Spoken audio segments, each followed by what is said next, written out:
Assalamualaikum warahmatullahi wabarakatuh.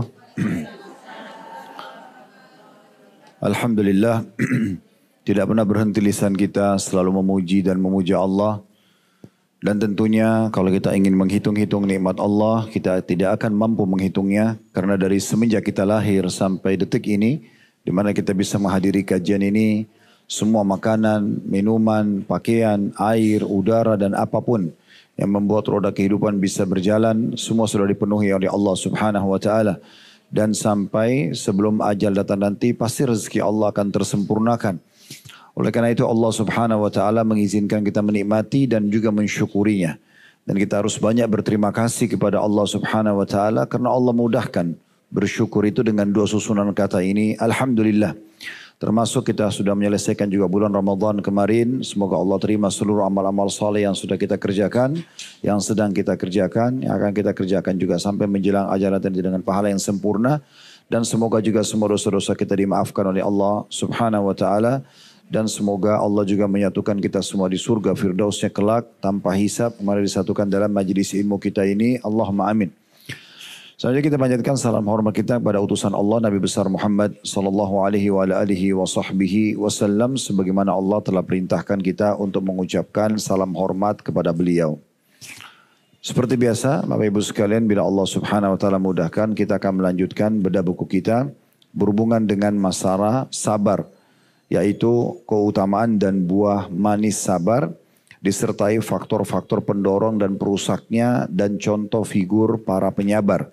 Ditulis oleh Khalid bin Muhammad Al-Ansari.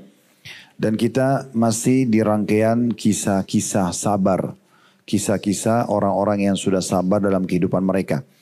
Namun sebelumnya kami ingatkan kembali bahwasanya sabar ini salah satu dari sayap kehidupan kita.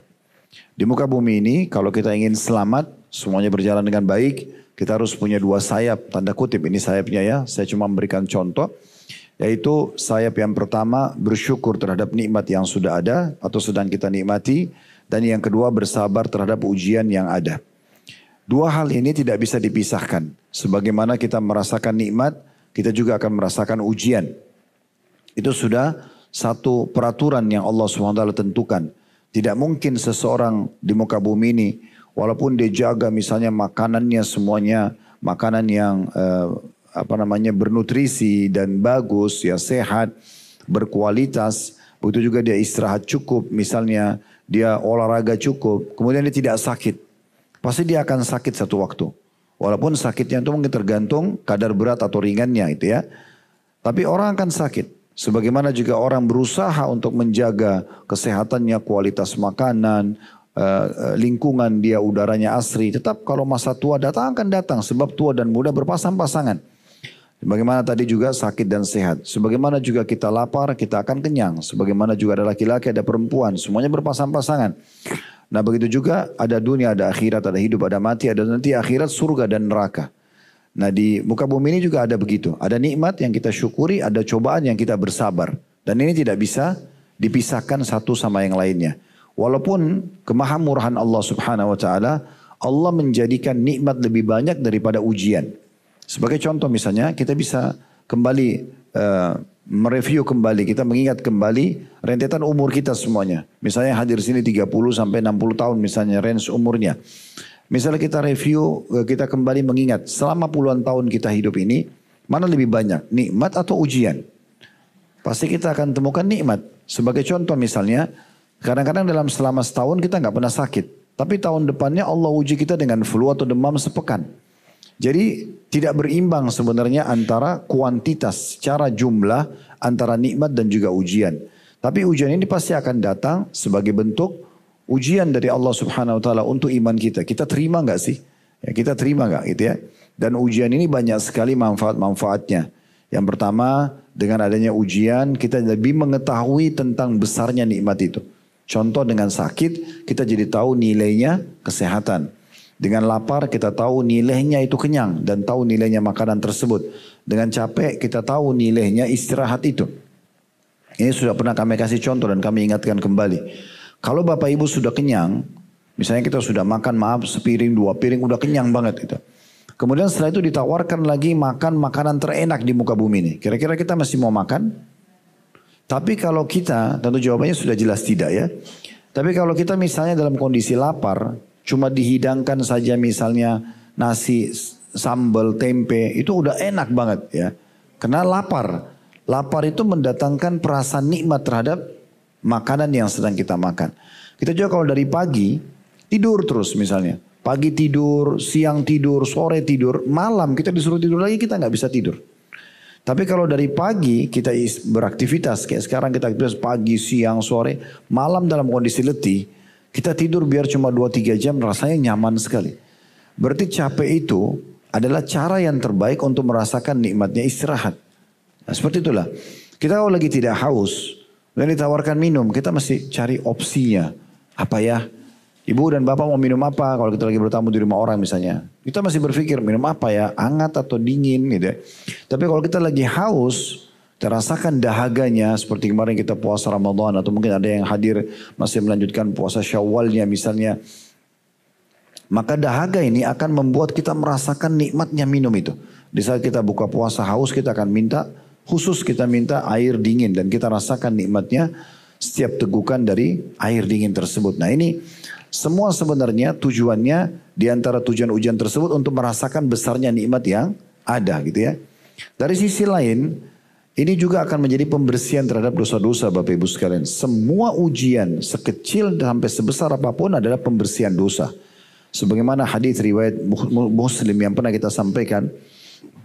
Dan sebenarnya sudah sering diulangi hadis ini. Kata Nabi SAW tidak ada yang menimpa seorang muslim. Dari capek, letih, gangguan orang, penyakit, bahkan duri yang menusuk tubuhnya kecuali jadi pembersihan terhadap dosa-dosanya. Ya.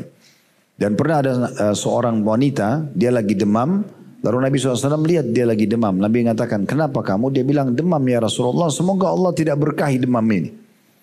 Dia mendoakan keburukan untuk penyakit demamnya. Kata Nabi SAW, jangan kau yang berkata itu karena sesungguhnya demam itu menggugurkan dosa-dosa sebagaimana pohon menggugurkan daun-daun keringnya. Jadi maksudnya akan membersihkan dosa-dosa. Itu ujian. Apapun sifatnya. Ibu kalau bapak sekalian merasakan dalam seharian ada orang yang ganggu, ada orang yang gosipin, ada sesuatu yang tidak nyaman buat kita. Maka kita yakin itu adalah sebuah ujian. Pastikan dia akan menjadi tambahan pembersihan dosa kita. Yang ketiga, dia juga akan menambah pahala.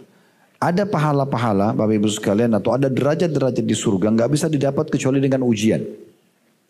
Misalnya ada satu level istana di surga, kita harus ibadah selama 100 tahun. Tapi umur kita hanya 70 atau 80 tahun. Cuman Allah ingin kita sampai ke derajat itu. Bagaimana caranya? Allah uji dengan penyakit 10 tahun. Allah uji mungkin dengan anaknya meninggal, Allah uji mungkin dengan orang tuanya rewel, Allah uji dengan gangguan tetangganya, Allah uji dengan bangkrut usahanya. Nah ini ujian-ujian ini akan menyampaikan kita ke derajat yang tadinya kita tidak bisa jangkau hanya dengan ibadah. Jadi ujian itu banyak sekali manfaatnya. Dan yang selanjutnya yang keempat adalah ujian itu akan menyadarkan kita kalau kita ini makhluk dan kita punya Tuhan. Sehingga kita akhirnya kembali kepada Allah Subhanahu wa taala. Di masa ujian datang, itu masa yang terbaik untuk kembali kepada Tuhan Allah Subhanahu wa taala. Disitulah kita berdoa, kita merengek, kita mendekat diri kepada Allah Subhanahu wa taala. Mungkin kita semua pernah ngalami di saat ada satu ujian yang datang berat, lalu kita akhirnya menangis dengan Allah, kita mohon Allah berikan jalan keluar dan akhirnya sekarang sudah selesai. Kan gitu. Mungkin itu pernah berlalu dalam hidup kita entah di umur yang keberapa misalnya. Tapi yang jelas itu bisa saja terlintas dalam hidup seseorang. Jadi sebenarnya juga ujian-ujian ini cara yang terbaik dari Allah Subhanahu wa taala untuk menarik kita agar kita kembali kepada Allah. Itu poin saya ingin ingatkan yang pertama. Yang kedua, kembali kepada definisi sabar lagi. Karena kita sedang bahas sabar. Saya ingatkan dari awal kelas kita ini dan sampai sekarang saya ulang-ulangi. Sabar berarti menerima keputusan Allah dan ikhtiar mencari jalan keluarnya. Itu sabar.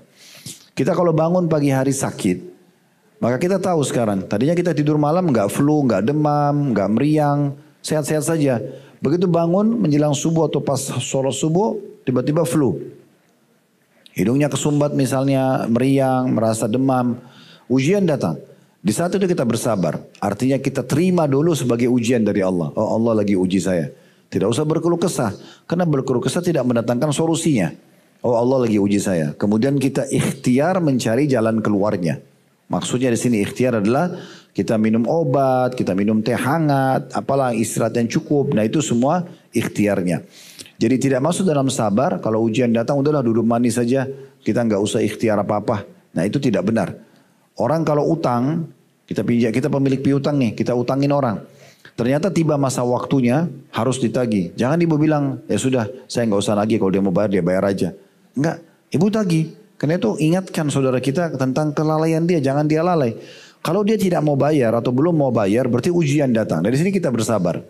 Tetap kita terima itu sebagai ujian dari Allah dan juga tetap kita tagih dengan cara-cara yang baik, gitu kan? Makanya kata Nabi SAW, termasuk sikap yang baik bagi orang-orang Muslim adalah dia mudah kalau transaksi jual beli dan juga dia baik dan santun pada saat menagih. Yaitu diantaranya hal-hal yang bisa masuk dalam masalah sabar ini. Dan kita sudah panjang lebar menjelaskan dalil-dalil dari Al-Quran dan Sunnah tentang masalah sabar. Dan kita juga sudah menceritakan tentang figur-figur orang yang bersabar. Dan hari ini tentu kita akan bahas figur yang mulia Imam Ahmad bin Hanbal rahimahullah. Dalam kesabaran beliau mempertahankan pokok dasar akidah ahli sunnah wal jamaah Al-Quran adalah kalamullah dan bukan makhluk. Nanti akan kita jelaskan kisahnya insya Allah. Namun kita sudah mulai dengan kisah-kisah yang disebutkan seperti ya di halaman 36 ya 35-36 itu awal kita bahaskan bagaimana kesabarannya Nabi Muhammad SAW pada saat beliau ya diganggu di dekat Ka'bah.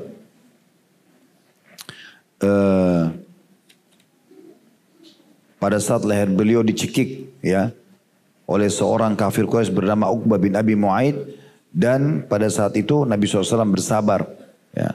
Begitu juga kisah Abu Jahal ya, yang menyuruh salah satu dari tokoh Quraisy untuk menuangkan kotoran unta. Sementara Nabi SAW lagi sholat.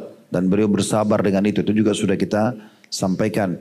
Begitu juga Nabi SAW waktu ditolak dakwahnya di Mekah. Dan juga ditolak dakwahnya di kota Taif. Sementara beliau seorang nabi, beliau punya retorika yang baik, beliau orang yang terpercaya di kaumnya. Ini terutama pelajaran bagi para da'i. Jadi bisa saja ada yang menolak dakwanya, ada yang menerima dakwanya. Tapi selama dia ikhlas akan banyak juga yang menerima dakwanya. Tapi masih ada saja orang yang mungkin dia dinasihatin untuk sholat, tinggalin khamar, tinggalin dan itu. Tapi dia tidak mau tinggalkan. Itu pasti ada. Jadi tidak perlu ada kekecewaan karena para nabi-nabi pun sama. Itu kurang lebih di poin pertama. 3 kejadian Nabi Muhammad SAW dalam hidup beliau yang diuji oleh Allah dan beliau bersabar. Kemudian poin yang kedua sudah kita sampaikan tentang kesabarannya Khubayb bin Adi radhiyallahu anhu pada saat beliau diikat oleh orang-orang Quraisy di pohon kurma di Mekah lalu beliau disiksa sampai akhirnya beliau terbunuh mati syahid. Juga sudah kita sampaikan kisah yang ketiga, kisah Masyita. Ini salah satu tukang sisirnya, anaknya Fir'aun yang akhirnya dibunuh oleh Fir'aun dengan anak-anaknya ya, dimasukkan ke dalam minyak yang panas atau air yang panas ya, kemudian dia pun terbunuh mati syahid. Dan ini sudah kita jelaskan pada pertemuan kita yang lalu dan bagaimana Allah Subhanahu wa taala memastikan kalau Nabi Muhammad SAW menyampaikan pada kita Masyita termasuk orang yang ahli surga, yaitu kesabarannya. Sekarang kita akan masuk di kisah yang keempat. Ya, semua tadi itu adalah mengulangi kembali isi buku kita dari halaman pertama sampai halaman 51. Saya ringkaskan tadi itu. Dan kita akan masuk ke halaman 52, kisah keempat dari orang-orang yang bersabar di jalan Allah. Yaitu kisahnya Imam Ahli Sunnah wal Jamaah, namanya Imam Ahmad bin Hanbal. Jadi sedikit saya mengingatkan lagi, Imam Mazhab, ya, imam yang dipegangi pendapatnya umumnya di muka bumi ini dalam hukum fikih dan hukum-hukum agama ada 4. Imam Abu Hanifah, kemudian Imam Malik, kemudian Imam Syafi'i, kemudian Imam Ahmad. Ini kalau secara urutan dari tahun meninggal. Imam Abu Hanifah ya itu meninggal seingat saya tahun 150 Hijriah. Kemudian Imam Malik meninggal 179. Kemudian ada Imam Syafi'i. Ya, kemudian ada Imam Ahmad. Seingat saya sekitar 214 dan 240-an ya. Tapi keempat orang ini menjadi imam-imam rujukan. Umumnya di muka bumi ini mazhab Imam Ahmad diterapkan di Timur Tengah. Mayoritasnya Timur Tengah. Yang berpegang pada madhab Syafi'i umumnya di Asia Tenggara, kayak kita di Indonesia, Malaysia gitu ya. Umumnya madhab Imam Malik itu di wilayah Afrika, dan madhab Imam Abu Hanifah biasanya di daerah India, Pakistan, dan juga di sebagian besar Eropa ya. Itu mereka karena banyak orang-orang Pakistan yang memakmurkan masjid di sana, maka tersebarlah madhab Hanafi. Dan itu juga di Turki terkenal madhab Hanafi. Jadi kalau yang pernah umroh plus Turki atau pernah ke Turki itu, mereka mungkin akan lihat ada sedikit perbedaan dari tata cara seperti pelaksanaan Jumat ya. Itu biasanya ada perbedaan, tapi itu perbedaan madhab yang punya dalil. Tapi intinya 4 imam madhab ini. Tentu semua punya kisah masing-masing, tapi salah satu dari imam ini namanya Imam Ahmad bin Hanbal. Dia dikenal dengan muridnya Imam Syafi'i dan salah satu pemilik madhab yang sangat masyhur. Nah, ada banyak kisah dalam kehidupan beliau yang bisa diambil pelajaran. Namun salah satunya adalah beliau pernah mempertahankan pokok dasar keyakinan ahli sunnah kalau Al-Quran adalah kalamullah dan bukan makhluk. Kalamullah dan bukan makhluk. Nah, ini mungkin tidak semua orang bisa memahaminya, tetapi saya berikan gambaran secara umum. Ya, Imam Ahmad bin Hanbal ini pernah di masa hidup beliau ada 3 khalifah, 3 raja di masa itu umumnya semua mendukung pendapat ya Mu'tazilah, salah satu kelompok yang mengaku Islam. Mereka mengatakan Al-Quran adalah makhluk dan bukan kalamullah. Sementara ini sangat fatal sekali, karena kalau orang mengatakan Al-Quran adalah makhluk, berarti ada bagian dari Allah makhluk. Karena Al-Quran adalah kalamullah. Itu bukan perkataan makhluk. Memang itu perkataan Allah Subhanahu wa taala dan kita harus yakini ya, walaupun kita yang membacanya, tapi itu betul-betul secara hakiki adalah kalamullah sebagaimana yang kita bacakan pendapat para ulama-ulama berhubungan dengan masalah ini. Tetapi Bapak Ibu sekalian, waktu itu orang tokoh-tokoh Mu'tazilah ini berhasil melobi khalifah, raja pada saat itu, kalau pemahaman ini yang benar. Dan selain daripada ini batil. Bahkan kalau perlu selain pemahaman ini, bahwasanya Al-Quran makhluk, itu harus dihukum. Maka mulailah raja menerapkan sebuah peraturan, kalau semua orang ulama yang berbeda pendapat dengan ini harus dihukum. Sehingga waktu itu terjadi 2 kubu besar ulama di wilayah Irak. Karena ini di kerajaan Abbasiyah. Ya, dinasti Abbasiyah itu berdiri tahun 132 Hijriah sampai 656 Hijriah.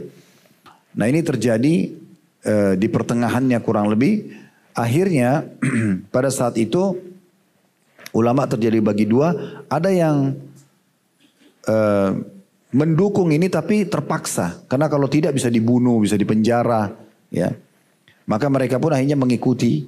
Mengatakan ya sudah Al-Quran makhluk. Menurut kalian ya, kami ikut saja. Gitu kan? Akhirnya mereka selamat.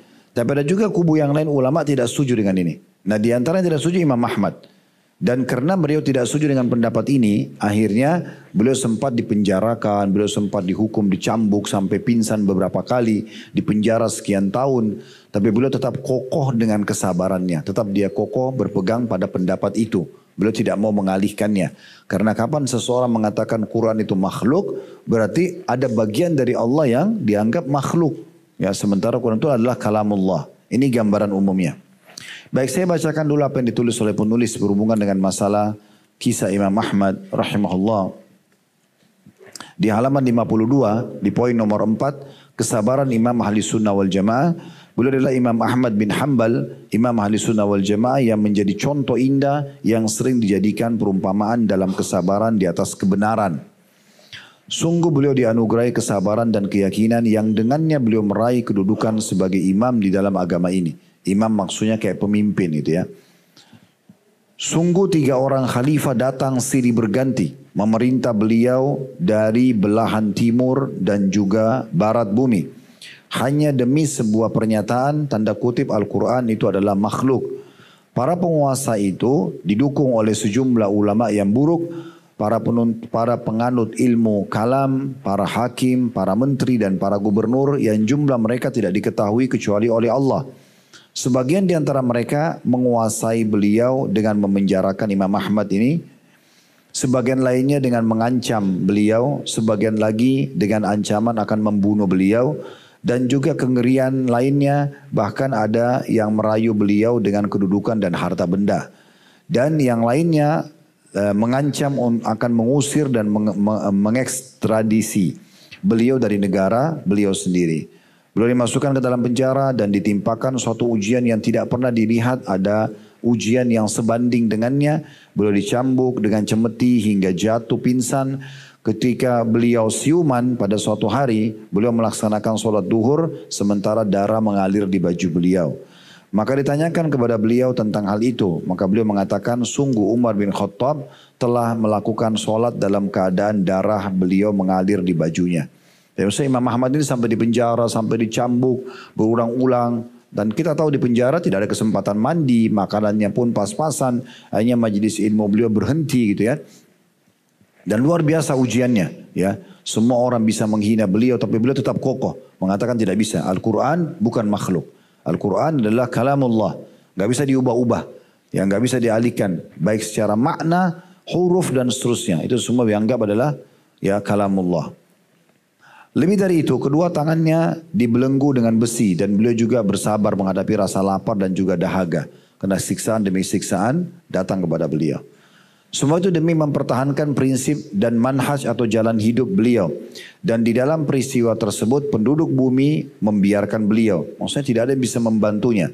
Hingga para pengikut beliau dari kalangan para ulama dan orang-orang saleh, dan sekalipun demikian beliau tidak memenuhi paksaan mereka sekalipun hanya satu kata dari apa yang mereka tuntut dari beliau. Maksudnya sebagian teman-teman Imam Ahmad datang mengatakan, sudahlah Imam Ahmad ikut aja walaupun cuma dengan lisan. Daripada kamu disiksa, daripada kamu dibunuh. Dia mengatakan tidak, nggak bisa. Kebenaran benar, salah salah. Saya tidak akan negosiasi masalah itu. Beliau bertahan sekian tahun. Kita bisa bayangkan 3 periode masa raja, itu beliau semua dihukum pada saat itu. Beliau tidak berpaling dari apa yang disebutkan dalam Al-Quran dan juga As-Sunnah. Beliau juga tidak menyembunyikan ilmu dan tidak menggunakan cara taqiyah. Taqiyah itu kayak pura-pura. Ya, pura-pura setuju pada sebenarnya tidak. Dalam Islam tidak ada seperti itu ya. Jadi kita orang muslim itu apa yang nampak di wajahnya itu yang dalam hatinya. Dia senyum mukanya berarti senyum hatinya. Itu sifat orang mukmin. Dia tidak suka, wajahnya tidak suka, hatinya tidak suka. Tidak ada disembunyikan. Semua permasalahan disampaikan dengan santun dan selesai pada hari yang sama. Sebagaimana sebuah syair mengatakan atau sebuah dalam syair dikatakan fi kulli sarahatin raha. Di setiap transparansi itu ada ketenangan. Jadi orang mukmin memang begitu. Saya tidak suka atau saya suka. Bukan karena basa-basi akhirnya menenangkan orang di depannya. Akhirnya dia selamat hanya pada saat itu. Itu tidak dikenal dalam keyakinan orang-orang mukmin. Bahkan beliau menjunjung tinggi sunnah Rasulullah SAW dan lebih mengedepankannya untuk menolak bid'ah-bid'ah yang bertentangan dengan hal itu. Yang tidak bisa dipersiapkan oleh seorang ulama dari kalangan ulama semisalnya. Bahkan teman dekat beliau dalam beberapa disebutkan riwayat itu. Juga mengikuti khalifah hanya karena takut dibunuh. Maka Imam Ahmad pun memutus hubungan dengan sahabat dekatnya karena tidak mau bertahan pada kebenaran. Hanya karena takut nanti dibunuh atau dihukum ya. Jadi cuma sebagian kecil orang yang bertahan bersama Imam Ahmad di saat itu. Allah SWT telah membalaskan untuk beliau atas sebagian dari para musuh beliau dengan dikabulkannya doa beliau berkaitan dengan Syekh Sekte Mu'tazilah. Nah Mu'tazilah ini mereka menolak nama-nama dan sifat Allah. Mereka mengatakan Al-Quran itu adalah makhluk ya. Yaitu namanya Ahmad bin Abi Du'at. Nah ini kebetulan namanya juga Ahmad. Tapi dia dari sekte Mu'tazilah yang menyimpang. Yang setengah badannya di akhir hidupnya menjadi lumpuh. Dan setengah lainnya tetap sehat. Maka dikatakan kepada Abi Du'ait. Bagaimana keadaanmu pada saat dia sakit melumpuh di akhir hidupnya? Dia menjawab, badanku ini demi Allah seandainya seekor lalat saja hingga padanya niscaya seakan-akan kiamat terjadi. Maksudnya sebagiannya normal. Dan sedangkan badanku yang lain maka demi Allah seandainya dipotong dengan gergaji sepotong-potongnya. Maksudnya dengan potongan-potongan kecil niscaya aku tidak bisa merasakan karena dia distrukkan oleh Allah Subhanahu wa taala di akhir hidupnya. Allah menolong Imam Ahmad, ya Imam Ahlus Sunnah wal Jamaah karena kesabarannya dalam memegang manhajnya dan memikul beban berat berupa gangguan yang banyak demi menolong agama ini. Terakhir itu di akhir hidupnya beliau, akhirnya Imam Ahmad rahimahullah diselamatkan oleh Allah dengan datangnya satu orang khalifah yang akhirnya sefaham dengan beliau. Dan semenjak waktu itu sampai sekarang Semua orang-orang ahli sunnah berkeyakinan ya bahwasanya Al-Quran adalah kalamullah dan bukan makhluk. Itu semua karena perjuangannya Imam Ahmad rahimahullah. Sampai sebagian ulama mengatakan sungguh Allah telah menyelamatkan agama ini dari perkara-perkara besar, dimulai dari Abu Bakar radhiyallahu anhu pada saat beliau memerangi penolak zakat. Jadi waktu Nabi Muhammad SAW meninggal, Bapak Ibu sekalian, itu ada beberapa suku Arab yang menolak mengeluarkan zakat. Mereka mau menghapuskan hukum zakat dalam syariat Islam. Maka Abu Bakar menyiapkan pasukan lalu menyerang mereka dan akhirnya mengembalikan orang-orang untuk taubat dan menerima zakat. Maka kata para ulama, ini jasa Abu Bakar luar biasa. Dan selanjutnya adalah jasa Imam Ahmad dalam mempertahankan konsep dasar kalau Al-Quran bukan makhluk. Dia adalah kalamullah yang harus diyakini dan tanpa kita ikut campur lebih dalam, cukup kita yakini sebagai kalamullah. Membaca diturunkan oleh Jibril alaihissalam kepada Muhammad sallallahu alaihi wasallam dan membacanya adalah ibadah. Membacanya adalah ibadah. Dikatakan dalam sebuah syair memuji Imam Ahmad, adha ibn Hanbalin mihnatan mardiyatan wa bihubbi Ahmada yu'raful mutanassiku wa idza ra'aita li Ahmada mutanaqqisan fa'lam bi anna suturahu satuhattaku.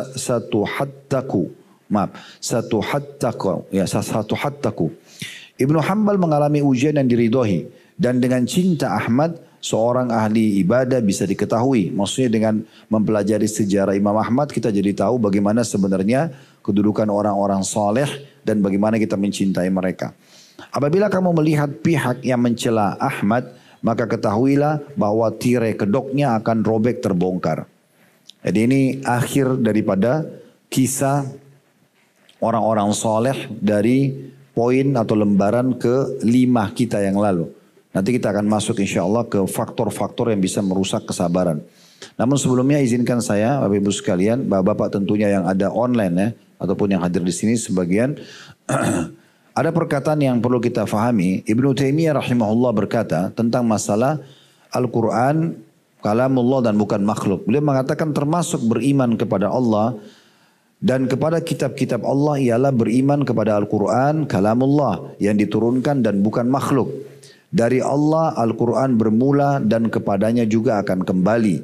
Dan sesungguhnya Allah berbicara dengan Al-Quran ini secara hakiki. Sesungguhnya Al-Quran yang telah Allah turunkan kepada Muhammad SAW ialah perkataan Allah yang sebenarnya. Bukan perkataan selainnya.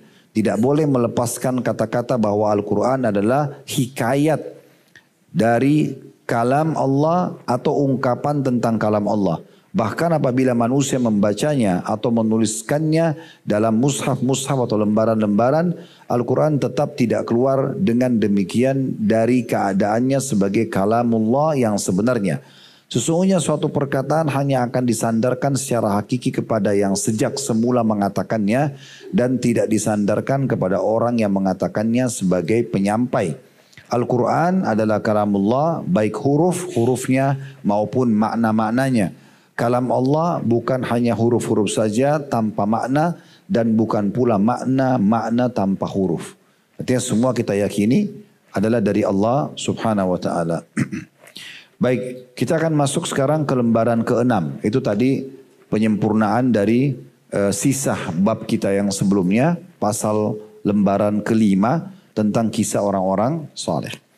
Sekarang kita akan masuk ke faktor-faktor yang merusak kesabaran. Sebelum kita masuk ke poin-poin yang disebutkan oleh penulis, saya ingin coba mengangkat dulu beberapa konsep-konsep atau mungkin ilustrasi atau mungkin keyakinan yang biasa kita sebutkan di Indonesia. Seperti contoh misalnya sabarku ada batasnya loh, ya misalnya gitu, ya. Aku ini sabar tapi ada batasnya. Pernah dengar ya? Nah, ini sebenarnya terbantahkan dalam syariat karena tidak ada batasnya sabar, ya. Sabar itu tidak pakai batas. Kalau kita bilang sabar itu ada batasnya, berarti kita juga akan siap menerima pahala hanya sampai di situ. Karena selama kita terus bersabar, misalnya 2 hari, 3 hari kita sekarang diuji oleh Allah dengan diganggu oleh orang. Kita sudah bersabar nih, tapi hari keempat kita nggak sabar, kita balas dia misalnya. Nah, gitu. Maka berarti pahalanya cuma sampai 3 hari. Hari keempat dan seterusnya bisa saja terbalik.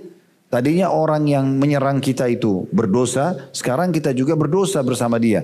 Atau bahkan mungkin kita bisa lebih besar dosa daripada dia. Kan kalau ibu dan bapak ingin membalas seseorang, kalaupun mau membalas ya, kalau bersabar itu lebih baik. Tapi kalau kita ingin membalas, maka harus kita tahu balasannya setimpal. Nggak boleh lebih. Misal orang gosipin sesuatu. Kita juga gosipin dia misalnya. Setimpal itu berimbang nanti. Walaupun ini tidak baik ya. Tapi kalau misalnya kita balas dengan sesuatu lebih besar, bisa saja kita lebih berat hukumannya nanti hari kiamat. Contoh, orang gosipin kita tapi kita tonjokin dia. Dia kata-kata tapi kita main tangan. Atau kita membunuhnya. Kan lebih besar. Otomatis nanti di hari kiamat, kalau dipertemukan di mahkamah Allah, kita lebih berat daripada orang tersebut. Yang paling baik, senjata paling tenang, ya paling aman adalah sabar. Apapun ujian datang kita bersabar. Kalau seandainya yang dituduhkan kepada kita itu benar, maka Bapak Ibu punya kesempatan bertaubat kepada Allah dan introspeksi diri. Perbaiki. Dari kejadian itu kita bisa perbaikin. Oh ternyata betul saya ditegur nih. Cuma melalui lisan orang-orang ini. Gitu kan?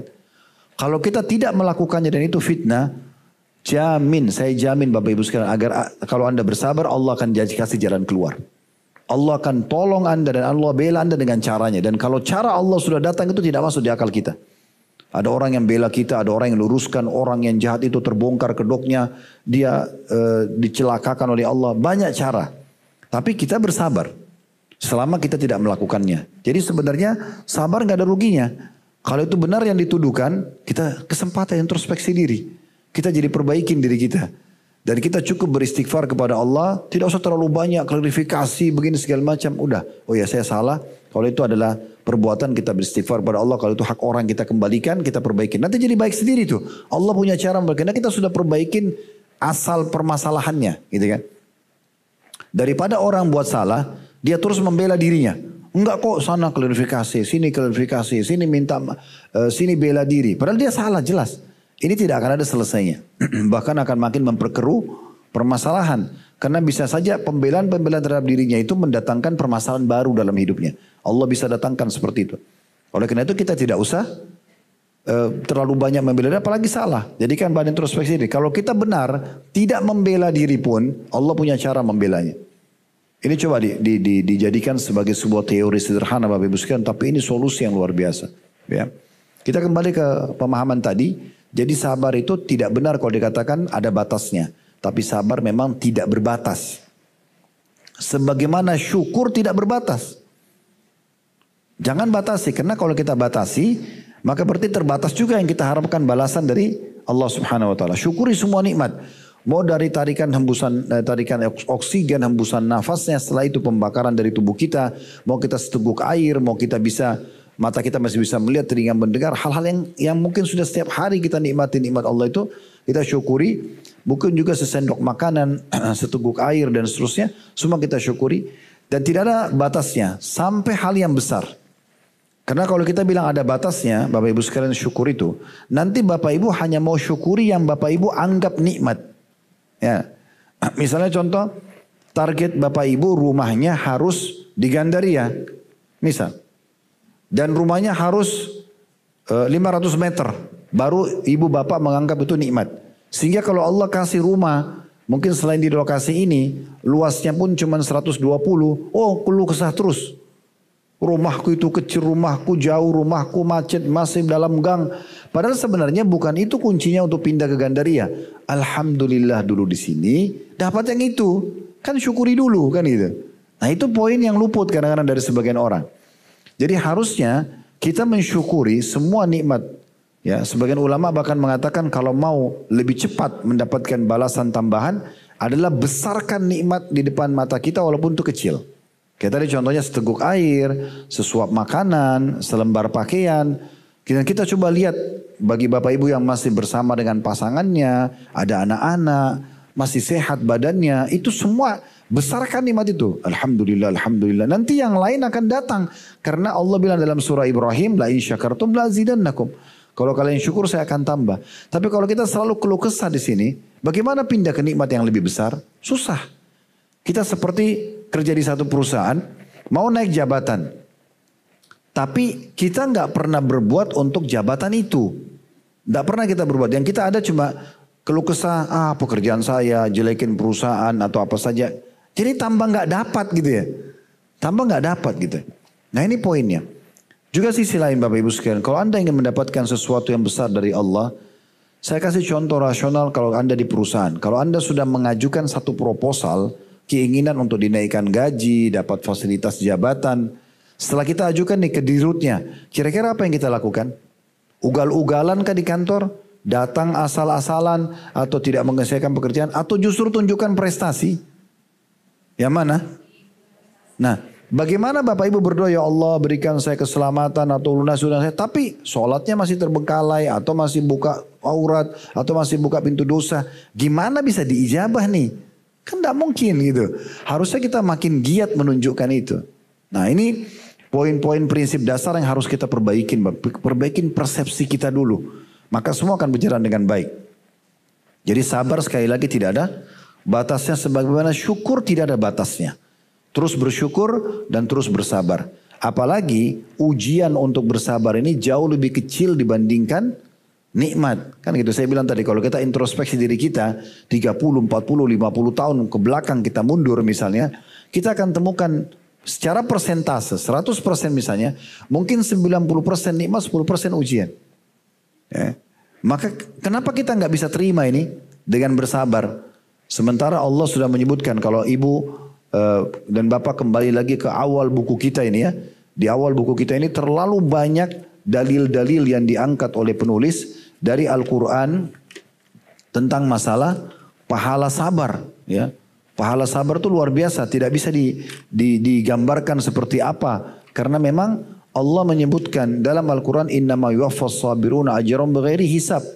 Allah akan memberikan balasan orang-orang yang sabar itu tanpa ada hitung-hitungannya lagi.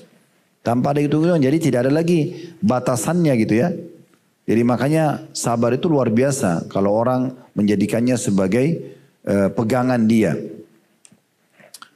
Itu cukup banyak ayat Al-Quran kalau ibu dan bapak mau kembali melihat ada di halaman 14 ya. Dari halaman 14 sampai di halaman 18. Itu dalil-dalil Al-Quran tentang keutamaan sabar. Kalau kita kembali lagi ya. Bagaimana memang di situ disebutkan tentang keutamaan-keutamaan sabar. Di situ disebutkan kalau tidak salah ada 7 poin. 7 dalil dari Al-Quran tentang keutamaan sabar. Setelahnya juga disebutkan hadis-hadis Nabi Muhammad SAW dari halaman 19. Itu tentang keutamaan sabar. Di situ disebutkan 10 buah hadis sampai halaman 28. Kemudian setelah itu juga ada lagi perkataan-perkataan ulama salaf tentang masalah sabar itu. Dari halaman 29 ya. Di situ terus saja dinukil perkataan-perkataan yang sangat menarik untuk kembali kita ingat itu ya. Itu sampai di halaman 33. Di antaranya yang menarik perkataan Umar bin Khattab di halaman 29 dia. Lau anna sabra wa syukra ba'iran ma balautu ayyuhuma rakibtu. Seandainya sabar dan syukur itu adalah 2 ekor unta untuk berjalan, ya, maka niscaya aku tidak peduli manapun di antara keduanya yang harus aku tunggangi. Maksudnya akan berimbang antara syukur sama sabarku gitu ya. Dan beliau juga mengatakan wajadna khaira aishina bis sabr. Beliau mengatakan kami mendapati kebaikan hidup kami justru dengan bersabar. Justru dengan bersabar. Ali mengatakan, saya bacakan dulu ini ya, karena ini menarik untuk kita ingat kembali di halaman 30. Ali sahabat Nabi berkata, radhiyallahu anhu, sabru matiyatun la takbu wal qana'atu sayfun la yambu. Sabar adalah kendaraan yang tidak akan pernah terpeleset. Dan sikap qana'ah merasa cukup adalah pedang yang tidak akan pernah meleset. Dan dalam statement yang lain Ali mengatakan, sabar itu di dalam kehidupan kita ibarat kepala di jasad. Artinya tanpa kepala, maka tidak bisa hidup. Nah begitulah sabar. Ali bin Abi Thalib mengatakan seperti itu. Ibnu Abbas, Abdullah bin Abbas radhiyallahu anhu mengatakan afdalul uddati sabru ala syiddah. Perbekalan yang paling baik dan paling utama adalah bersabar menghadapi kesulitan. Itu statement yang ketiga di halaman 30. Statement yang keempat Al-Junaid berkata rahimahullah, ditanya tentang sabar, beliau mengatakan tajarru'ul murarati min ghairi ta'abbusin. Sabar adalah menelan kepahitan tanpa cemberut, karena tahu itu adalah sebuah ujian yang Allah ingin melihat iman kita. Yang kelima, Hasan Basri mengatakan, as-sabru kanzun min kunuzil khair, la yu'tihi Allahu illa li'abdin karimin indah. Kesabaran adalah salah satu perbendaharaan kebaikan yang Allah tidak memberikannya kecuali kepada seorang hamba yang mulia di sisinya. Kalau kita lagi ada ujian dan Bapak Ibu bisa bersabar menerimanya, oh ini Allah lagi uji saya. Udah nikmatin prosesnya. Tentu sambil ikhtiar tadi saya bilang, tetap berobat, tetap nagih utangnya, ya tetap sabar saja. Kalau kita dituduh yang tidak benar, kita tetap tunjukkan prinsip-prinsip yang baik. Biar orang menilai sendiri, Allah punya cara. Maka dengan itu pasti kita akan mendapatkan keberuntungan gitu ya. Kemudian juga dikatakan di situ di poin yang keenamnya, Sa'id bin Jubair rahimahullah, seorang ulama tabi'in berkata, as-sabru i'tiraful abdi lillahi bima asaba minhu wa ihtisabu indallah. Sabar adalah pengakuan seorang hamba kepada Allah dengan musibah yang menimpahnya darinya, dan pengharapan seorang hamba untuk mendapatkan pahala di sisinya. Jadi dia akui itu ujian dari Tuhannya dan dia berharap dengan itu dia punya balasan. Karena kalau Bapak Ibu lagi sakit, lalu Bapak Ibu keluhkan misalnya kepada orang bukan dokter, bukan ahlinya, bicara sama semua teman-teman, semua kerabat, kita seperti sedang mengeluhkan, lihat nih Allah lagi uji saya. Kita sedang mengeluhkan Allah kepada makhluk, gimana ceritanya nih? Ya, sementara Allah itu maha melihat, maha mengetahui. Dan saya sudah pernah bahasakan, kalau kita sedang mendapatkan nikmat, misalnya kita lagi sehat, lagi melimpah harta dan segala macam, yang ciptakan kita Allah, yang ciptakan nikmat itu Allah, yang bisa pertahankan hanya Allah. Kalau kita sedang diuji, lagi ada masalah, sakit dan segala macam, yang ciptakan kita Allah, yang ciptakan ujian itu Allah, yang bisa memberikan jalan keluar hanya Allah. Gimana bisa kita keluhkan pada makhluk? Kecuali satu keadaan yang pernah saya bahasakan, ibu dan bapak hanya konsultasi pada ahlinya saja. Sakit ke dokter dan memang betul-betul konsultasi. Maksudnya itu misalnya, dok saya sudah 2 hari sakit kepala, apa obatnya? Apa yang dokter tanya kita jawab. Jadi bukan curhat, dok saya cerita dulu ya, sebenarnya minggu lalu saya nggak sakit sih gitu. Kemudian ceritalah ini makan tempe, makan sayur asam segala macam, nanti baru tiba-tiba saya sakit kepala dok. Dokter nggak butuh itu namanya curhat.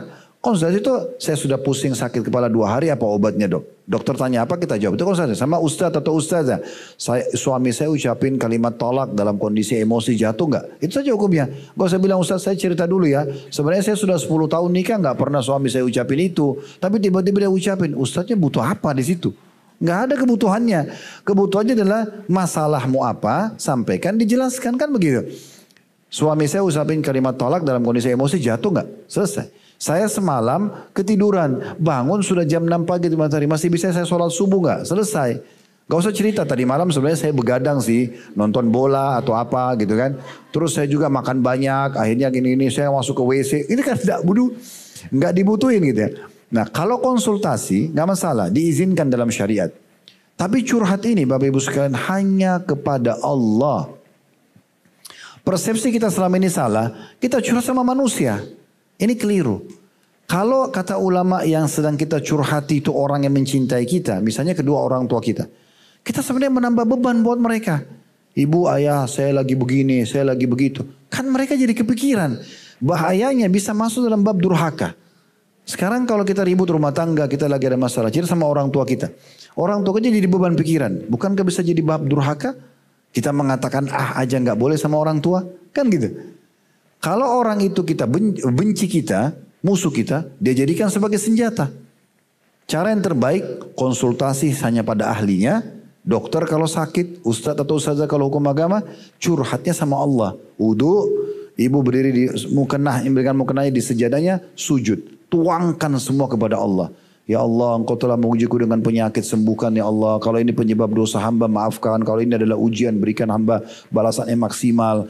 Mudahkan hamba melalui prosesnya. Curhat sama Tuhan Allah SWT. Itu yang benar. Kalau ibu dan bapak lakukan ini akan mendapatkan solusinya. Begitu juga yang ketujuh perkataan Maimun bin Mihran rahimahullah. Manala abdun syai'an min jismil khairi min nabiyyin au ghairi illa bis sabr. Tidaklah seorang hamba meraih sesuatu dari jasmani kebaikan. Maksudnya semua kebaikan dunia akhirat. Baik dari seorang nabi ataupun selainnya melainkan dengan kesabaran. Semua nabi-nabi Allah muliakan justru karena kesabaran mereka. Semua orang-orang saleh dimuliakan justru karena kesabaran mereka. Syukur nikmat itu, Bapak Ibu sekalian, lebih mudah dibandingkan sabar dengan ujian. ya. Tetapi dua-duanya bagian daripada ibadah. Tapi kita tetap harus imbangi keduanya. Setiap nikmat bersyukur, setiap ujian kita bersabar. Dan tidak bisa satu sayap saja. Misalnya kita kalau ada nikmat, alhamdulillah, alhamdulillah. Begitu ada ujian, keluh kesah. Ini nggak bisa. Seperti satu sayap saja nggak bisa terbang. Kalau kita lagi ada ujian, miskin, susah, sabar. Begitu Allah bukain rezeki, kaya, sombong. Tinggalin sholat, tidak kenal keluarganya. Nah ini jadi masalah juga. Ini nggak berimbang. Sabar dia ada ujian, tapi kalau begitu dibukain nikmat tidak bersyukur. Nah ini juga tidak tepat itu ya. Ada statement yang ke-8 Umar bin Abdul Aziz rahimahullah, seorang khalifah masyhur. Beliau mengatakan, ma an'amallahu ala 'abdin ni'matan fantaza'aha minhu, dalam kurung fa'adahu makanaha as-sabr illa kana ma'awwadahu khairan mimman taza'ahu minhu. Tidaklah Allah melimpahkan suatu nikmat kepada seorang hamba, lalu dia Allah mencabutnya darinya, lalu menggantikan untuknya suatu kesabaran pada kedudukannya, melainkan apa yang dijadikan Allah itu pengganti lebih baik daripada apa yang dicabut darinya. Maksudnya kalau kita lagi diuji, lalu kita bisa bersabar, sebenarnya Allah sedang mempersiapkan satu ganti ya yang lebih besar daripada nikmat yang Allah ambil. Jadi kalau kita lagi diuji, Bapak Ibu sekalian, yakinlah kalau sudah ada garis startnya, mulai ujian itu ada garis finishnya. Nggak ada ujian yang tidak berakhir. Pasti ada ujian terakhir. Nah, beruntunglah orang yang bisa nikmatin proses dengan bersabar. Dia cuma curhat dengan Tuhannya, konsultasi pada ahlinya, sampai titik finishnya selesai. Ya, itu dia akan mendapatkan maksimal balasannya. Yang kesembilan, Syekhul Islam Ibnu Taimiyah berkata, as-sabru 'alal masaibi wajibun bittifaqi a'immatid din. Bersabar menghadapi musibah-musibah adalah wajib berdasarkan kesepakatan para ulama agama ini. Jadi kalau keluh kesah berarti tidak bersabar. Dan yang terakhir Ibnu Qayyim Al-Jauziyah rahimahullah berkata, Inna Allah Azza wa Jal ja'ala sabra jawadan la yakbu, wa sariman la yambu, wa jundan la yuhzam, wa hasinan la yuhdam, wa la yuthlam, atau wa la yu'lam tepatnya. Artinya sungguhnya Allah subhanahu wa ta'ala menjadikan sabar sebagai kendaraan yang tidak pernah terpeleset. Pedang yang tidak pernah meleset. Tentara yang tidak bisa dikalahkan dan benteng yang tidak bisa diruntuhkan dan tidak bisa dihancurkan. Ini semua statement-statement yang menarik dari sabar itu. Jadi mulai sekarang ubah ya persepsi Bapak Ibu sekalian ya. Sabar ada batasannya. Saya sabar nih, tapi bisa saja saya habis nih sabarnya. Jadi ada cerita habis sabarnya gitu ya. Berarti akan habis juga pahalanya gitu ya. Ya karena dia tidak bisa menerima. Nah ini perlu diperbaikin ya. Baik, kita masuk sekarang membaca di halaman 57. Kata penulis, sabar memiliki sejumlah faktor perusak. Sebagai contoh, yang pertama sikap gundah. Allah subhanahu wa ta'ala berfirman tentang sifat gundah ini dalam surah Al-Ma'arij ayat 19 sampai 22. Innal insana khulika halu'a idza massahu syarru jazu'a wa idza massahu khairu manu'a illa al-musallin. Sungguhnya manusia diciptakan bersifat keluh kesah lagi kikir. Maksudnya ada pada dirinya sifat ini ya. Apabila dia ditimpa kesusahan, dia berkeluh kesah. Dan apabila mendapat kebaikan, dia amat kikir. Ya kecuali orang-orang yang mengerjakan sholat. Maksudnya sifat ini ada potensi untuk kikir dan keluh kesah ada. Potensi lawannya, rivalnya untuk syukur dan sabar ada. Ya, tetapi ada orang-orang yang Allah gambarkan di sini hidupnya begitu. Kalau ada ujian dia keluh kesah. Kalau ada nikmat Allah kasih dia kikir. Maka ini sifat-sifat yang buruk. Makanya Allah mengatakan di akhir ayatnya tadi, kecuali orang-orang yang sholat atau orang-orang yang beriman kepada Allah, mereka tentunya tidak seperti itu. Artinya kalau ada ujian dia bersabar, kalau ada nikmat dia berbagi sebagai tanda syukur kepada Allah Subhanahu wa taala. Amr bin Bukair rahimahullah berkata, "Sabartu fakana sabru khaira magabbatin. Wa hal jaza'un yujdi alayya fa ajza'u." Aku telah bersabar, maka kesabaran itu sebaik-baik kesudahan. Dan apakah sikap gundah mendatangkan manfaat bagiku sehingga aku harus gundah? Maksudnya orang-orang Arab dulu Bapak Ibu sekalian itu mereka sering menuangkan keinginan mereka, nasihat mereka itu di syair-syair. Ya, biasanya begitu. Makanya sering kita temukan karena ini buku terjemahan ada syair-syairnya begini ya. Jadi seakan-akan di sini Amr bin Bukair rahimahullah beliau ingin menyampaikan sebuah pesan. Saya kalau sabar, saya yakin kesudahannya bagus kok. Artinya kalau saya sabar ada startnya ada finishnya kok. Saya sabar ada pahalanya dan juga akan selesai. Fa inna ma'al usri yusra gitu ya. Dan kalau saya sikap gundah, gelisah, suka ngeluh, tidak tenang dalam menghadapi ujian tersebut, maka apa yang dihasilkan dari gundah itu? Tidak ada. Misal contoh ibu dan bapak bangun tidur sudah demam, flu. Lalu marah-marah, nyalain AC lah, nyalain pasangan hidup, kenapa kamu dinginin AC, atau apalah cuaca, segala macam. Ya, seperti juga di Indonesia itu ada biasa bahasa, kalau bangun tidur lehernya, uratnya sakit, salah bantal. Bantal salah apa? Saya mau tanya. Memang bantal salah? Yang bantal benda mati, yang gerakin bapak ibu sendiri. Memang ujian Allah lagi datang. Sabar, ya udah, gitu kan? Karena ibu marah-marah nih, bantal ini kalau perlu ganti bantal, terus bisa sembuh langsung. Enggak, kan tidak sembuh. Jadi gundah itu enggak ada hasilnya, enggak ada manfaatnya. Lebih baik kita terima sebagai ujian sambil kita ikhtiar, ya gitu. Perobat, ya itu lebih baik. Kemudian kata Imam Syafi'i rahimahullah selanjutnya, wala tajza' li haditsatil layali fama li hawaditsil dunya baqa'u. Jangan gundah karena suatu musibah pada malam hari. Karena peristiwa-peristiwa dunia ini tidaklah memiliki keabadian. Maksudnya kalau menimpa suatu sama kamu malam hari, besok kamu lewat ini, lusa kamu lewat, lama-lama hilang, habis. Semua ada akhirnya. Di muka bumi ini tidak ada yang berakhir. Makanya tadi saya ajak berpikir, Bapak Ibu sekalian, kita coba lihat kembali yang lalu-lalu, kita akan temukan apapun yang pernah kita lewati sebagai ujian, pasti sudah selesai. Nah, masalah yang sedang kita hadapi sekarang akan sama dengan masalah-masalah sebelumnya. Ada start, ada finishnya. Cuma tinggal nikmatin proses itu. Yakinlah di belakang itu ada pengampunan dosa, peninggian derajat. Jadi sudah saya kasih contoh-contoh di awal pembukaan. Ada derajat di surga tidak bisa didapat kecuali dengan ujian tersebut. Ada pelipat gandaan pahala, ada pembersihan dosa-dosa. Ini semua manfaat-manfaat yang sangat besar. Yang kedua, ya, tentang masalah emosional atau marah. Ini termasuk faktor perusak daripada sabar itu sendiri. Allah berfirman, wa idza ma ghadibu hum yakfirun. Dan ciri ahli surga, hamba-hamba Allah bilang adalah apabila mereka marah, mereka justru memberi maaf. Ya, ini memang berat. Tapi kalau orang buat salah sama kita, kita maafin. Justru Allah mengatakan itu. Ya, dalam surah Asy-Syura ayat 37. Dan dari hadits Abu Hurairah radhiyallahu anhu beliau mengatakan, kata Nabi SAW, laisa syadidu bis sur'ati, innama syadidu alladhi yamliku nafsahu indal ghadab. Bukanlah orang yang kuat, perkasa, adalah orang-orang yang jago berkelahi dalam kurung dengan orang lain dengan menggunakan kekuatannya. Akan tapi orang yang kuat adalah orang yang dapat mengendalikan dirinya ketika marah.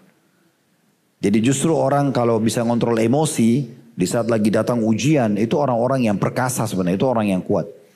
Biasanya orang kalau belajar bela diri itu, kalau orang baru belajar 2-3 jurus suka cari masalah di jalanan, ingin nunjukin keberanian. Tapi orang kalau sudah sampai ke masternya, itu justru yang dilatih itu emosinya. Biasanya supaya tidak mudah emosi. Karena kalau emosi hilang semua jurusnya nanti. Jadi memang emosi itu luar biasa. Membuyarkan semua ide. Ya, mengubah raut wajah. Kalau ada dua orang Bapak Ibu sekalian. Misalnya lagi ada masalah di antara mereka. Anda lihat di pinggir jalan. Yang salah lagi dimarahin. Yang benar sedang memarahin. Lagi marah-marah. Anda tidak tahu masalahnya siapa yang benar siapa yang salah. Tapi begitu Anda lewat. Siapa yang Anda hardik? Yang marah-marah. Padahal sebenarnya bisa saja dia benar. Itu buruknya orang marah itu. Karena orang tidak mau tahu. Kita kalau sudah marah, orang tahunya kita yang buruk. Kan gitu. Maka untuk apa kita marah? Dan emosi itu bisa menegangkan banyak sekali urat-urat saraf. Bisa membuat banyak penyakit-penyakit darah tinggi, stroke dan segala macam itu karena emosional. Makanya ada anak muda datang mengatakan, ya Rasulullah, wasiatkan saya. Supaya saya bahagia di akhirat. Nabi cuma bilang, la taghdab. Jangan kau emosional. Apalagi ya Rasulullah, la taghdab, 2 kali, jangan kau emosional. Apalagi ya Rasulullah, la taghdab, jangan kau emosional. Bapak Ibu sudah tahu belum? Nabi Muhammad SAW meninggal, itu tidak punya uban kecuali beberapa riwayat ya. Ada yang mengatakan 13, ada yang mengatakan 7, ada yang mengatakan 17 maksimal. Sisanya hitam semua rambut dan jenggotnya. Kenapa? Nabi nggak emosional. Bapak Ibu pembantunya lupa aja buat minum sudah marah-marah. sama anak-anak marah-marah. Kadang-kadang marah sama pintu, marah sama sendalnya sendiri. Karena terbiasa emosional. Angin tutup pintu, wow marah-marah. Angin udah santai aja. Ya itu udah terjadi. Sekarang dia emosi dengan sendal. Dia sendiri marah dengan dirinya. Sendalnya salah, marah-marah. Handphone dimarahin, segala dimarahin. Ini apa ini? Karena sudah dijadikan pola. Akhirnya belum umurnya sudah keriputan, sudah tua. Ya, sudah ubanan sana sini. Itu salah satu kuncinya. Ya harus tenang. Tenang aja. Kalau ada emosi, kalau ada masalah tenang. Jangan emosional karena tidak menyelesaikan masalah. Ya. Saya coba terapin teori ini. Kadang-kadang ada hal-hal yang sudah menasional informasinya. Ini salah apa ini? Saya coba tenang. Kembali kepada Allah SWT. Ya Allah kalau ini ujian mudahkan hamba melewati. Kalau ini adalah kesalahan hamba, maka terimalah taubat dan istighfar hamba. Misalnya kita kembali ke walaupun mungkin kita belum tahu ini salah atau tidak. Tapi dengan begitu mudah banget gitu melaluinya. Dan tetap aktivitas seperti biasa. Tadi saya bilang kalau kita salah kita tinggal istighfar. Kalau kita benar, kita yakin Allah akan tolong. Dan betul-betul datang pertolongan di luar dari jangkauan kita. Ya, daripada kita bawa dengan emosi gitu ya. Dan kita juga bisa kembali di sini kalau kita kuatkan tambahkan bisa dalam surah Al-Imran. Coba Bapak Ibu buka surah nomor 3 ayat 133 dan beberapa ayat sesudahnya ya. Kita buka dulu Al-Quran. Ini termasuk masalah ghaidh. Ghaidh itu menahan emosi yang mampu kita lampiaskan. Dengarkan bagaimana Allah memuji di sini ya.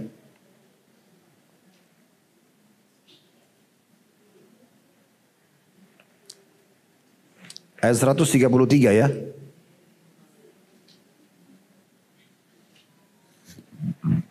Saya bacakan. Wasari'u ila maghfirati min rabbikum wa jannatin arduha as-samawati wal ardu uiddat lil muttaqin. Bersegeralah kamu kepada ampunan dari Tuhanmu dan kepada surga yang luasnya seluas langit dan bumi yang disediakan untuk orang-orang yang bertakwa. Jadi kita disuruh segera tobat, segera ibadah sebelum ajal datang supaya kita bisa masuk surga nanti. Dan itu khusus untuk orang-orang yang bertakwa, maksudnya orang yang patuh, yang mau mengerjakan perintah, meninggalkan larangan. Lalu Allah sebutkan ciri orang-orang yang bertakwa. Perhatikan ayat 134-nya setelahnya. Alladzina yunfikuna fis sarra'i wad dharra'i wal qadhimina al-ghaidha wal 'afina 'anil nas wallahu yuhibbul muhsinin. Ahli surga itu yang bertakwa adalah orang-orang yang menafkahkan hartanya. Suka sedekah baik dalam kondisi lapang maupun sempit. Susah ataupun dia senang selalu dia berinfak. Dan orang-orang yang menahan amarahnya. Ya. Di sini makna ghaidh. Bapak Ibu tolong lihat bahasa Arabnya ya. Di situ dikatakan wal qadhiminal ghaidha. Ghaidha itu kalau dalam terjemahan letterlet bahasa Arabnya emosi yang sangat terpancing memang emosi itu dan dalam kondisi kita benar cuman tidak dilampiaskan itu namanya ghaidh. Allah bilang wal qadhiminal ghaidh dan orang yang menahan amarahnya sementara dia punya power, dia punya kesempatan tapi dia tidak lampiaskan. Lalu dikatakan wal afina 'anil nas dan yang memaafkan kesalahan orang. Allah menyukai orang-orang yang berbuat kebaikan. Ini luar biasa ini. Kita nanti lanjut lagi 135-nya tapi saya mau sampaikan sebuah kisah. Ada kisah dinukil dari kisah orang-orang terdahulu. Seorang budak hamba sahaya. Masa sekarang kan tidak ada perbudakan. Masa dulu ada perbudakan Bapak Ibu. Perbudakan bisa diperjualbelikan. Ya. Dulu banyak pasar-pasar budak. Orang bisa beli dan dipekerjakan gitu ya. Ada satu budak orang muslim. Dia orang bagus agamanya. Dan majikannya juga sama. Satu waktu dikatakan dia sedang menghidangkan semangkuk marak. Marak itu kayak kuah panas ya. Yang dia hidangkan untuk majikannya dan majikannya lagi sama tamunya. Tidak sengaja kakinya kesentuh permadani, jatuh ketumpah di baju majikannya. Kita bisa bayangkan kuah panas, tumpah. Itu pasti memancing emosi spontan gitu ya. Spontanitas. Maka budak ini mengatakan, wahai Tuan, sebelum majikannya marah, Allah telah berfirman dalam Al-Quran. Dia bacakan ayat ini. Dia bilang, wal qadhiminal ghaidh ya.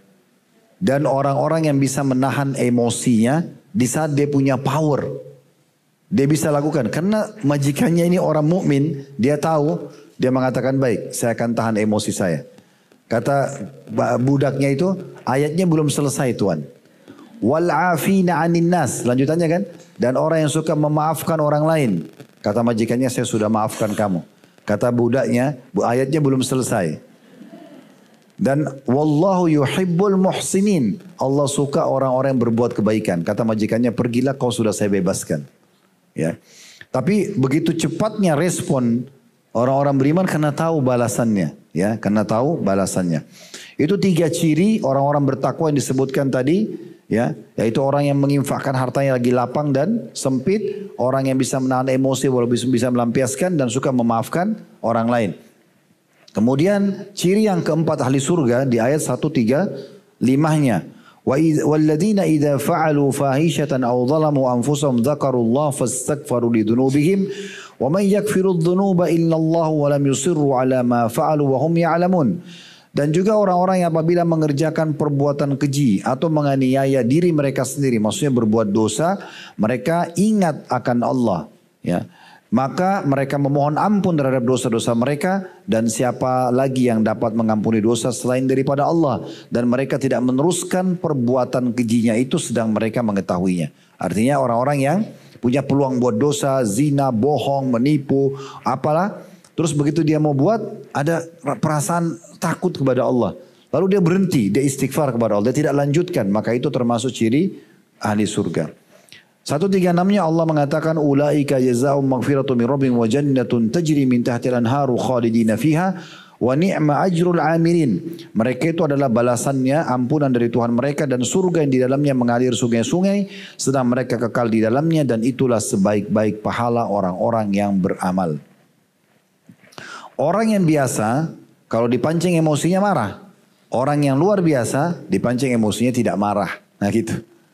Kalau kita sudah bisa mengontrol emosi kita, Bapak Ibu sekalian, berarti kita orang yang luar biasa. Karena di situ ujiannya, itu puncak pahalanya, ya. Dan kata Nabi SAW, innamas sadmatu fil ula. Sebenarnya yang menyakitkan itu di pukulan pertama saja. Awal kita dengarin informasi itu, awal kita ditimpa. Kalau sudah 2 hari, 3 hari, seminggu, jadi lumrah sendiri, jadi ringan sendiri. Misalnya ada orang kematian, kita hadapi kematian anak, pasangan, orang tua, awalnya kita sedih. Tapi kalau kita bisa bersabar di situ, berarti nanti ke depannya lebih mudah kita sabar. Karena nanti lumrah sendiri, akan cair sendiri, toh juga akan berlalu. Nah seperti itulah. Yang ketiga, Bapak Ibu sekalian, adalah masalah gelisah, ya, kegelisahan. Tapi ini sedikit agak panjang bahasannya, ya. Kalau ada pertanyaan masuk gak? Baca pertanyaan dulu. Kalau masih ada waktu nanti, kalau tidak mungkin kita lanjutkan di kesempatan akan datang. Karena ini ada bahasan sendiri, gelisah, terburu-buru. Ini bahasannya ada bahasan, kita bahas nanti insya Allah. Baik, itu saja mungkin Bapak Ibu sekalian, karena sudah masuk waktu sholat. Saya yakin juga ada jemaah mungkin dari komplek ini akan masuk sholat dari kalangan bapak-bapak. Mudah-mudahan pertanyaan tadi sudah mewakili. Dan saya mohon maaf bagi teman-teman di media ataupun yang offline yang belum sempat dijawab pertanyaannya. Sekali lagi saya ingatkan, tujuan utama pengajian adalah isi daripada materinya. Dan itu yang paling penting, Bapak Ibu terima, Bapak Ibu amalkan, itu yang paling penting, dan pertanyaan hanya pelengkap saja. Ada benar dari Allah, silakan diambil dan diamalkan. Kalau salah dari saya mohon dimaafkan, dan saya istighfar kepada Allah Subhanahu wa taala. Subhanakallahumma bihamdika asyhadu an la ilaha illa anta astaghfiruka wa atubu ilaik. Wassalamualaikum warahmatullahi wabarakatuh.